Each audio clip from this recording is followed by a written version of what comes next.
నందమూరి బాలకృష్ణ సేవాగుణం గురించి ప్రత్యేకంగా చెప్పనక్కర్లేదు.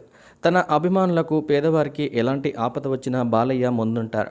ముఖ్యంగా తన హిందూపురం నియోజకవర్గ ప్రజలకు ఎలాంటి కష్టం వచ్చినా కూడా తట్టుకోలేడు. అలాగే తెలుగు రాష్ట్రాల్లో తన ఫ్యాన్స్కి ఆపద వచ్చిందంటే ముందుంటాడు.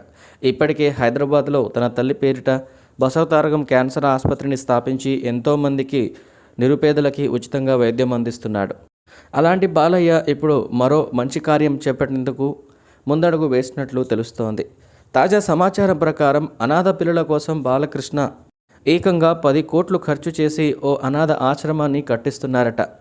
అన్ని వసతులు ఉండేలా ఆ అనాథ ఆశ్రమానికి 10 కోట్లతో బాలయ్య శ్రీకారం చుట్టినట్లుగా చెబుతున్నారు. అయితే ఈ అనాథ ఆశ్రమం హైదరాబాద్లో కట్టబోతున్నారా లేక ఆంధ్రాలో కట్టబోతున్నారా అనే విషయం ఇంకా తెలియాల్సి ఉండగా, బాలయ్య ఇందుకోసం ఒక టీంని కూడా ఏర్పాటు చేసినట్లు, వాళ్ళే నిర్మాణ పనులు చూసుకోబోతున్నట్లుగా సమాచారం వినిపిస్తోంది. స్వయంగా తన సొంత డబ్బు 10 కోట్లు ఖర్చు చేసి అనాథ పిల్లల కోసం బాలయ్య ఈ పని చేస్తున్నారు.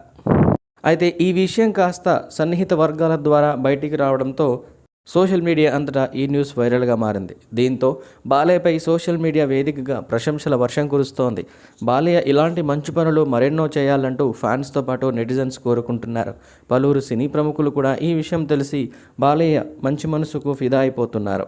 కాగా ఆ అనాథ ఆశ్రమానికి సంబంధించిన మరిన్ని వివరాలను త్వరలోనే తెలియజేయనున్నట్లు సమాచారం.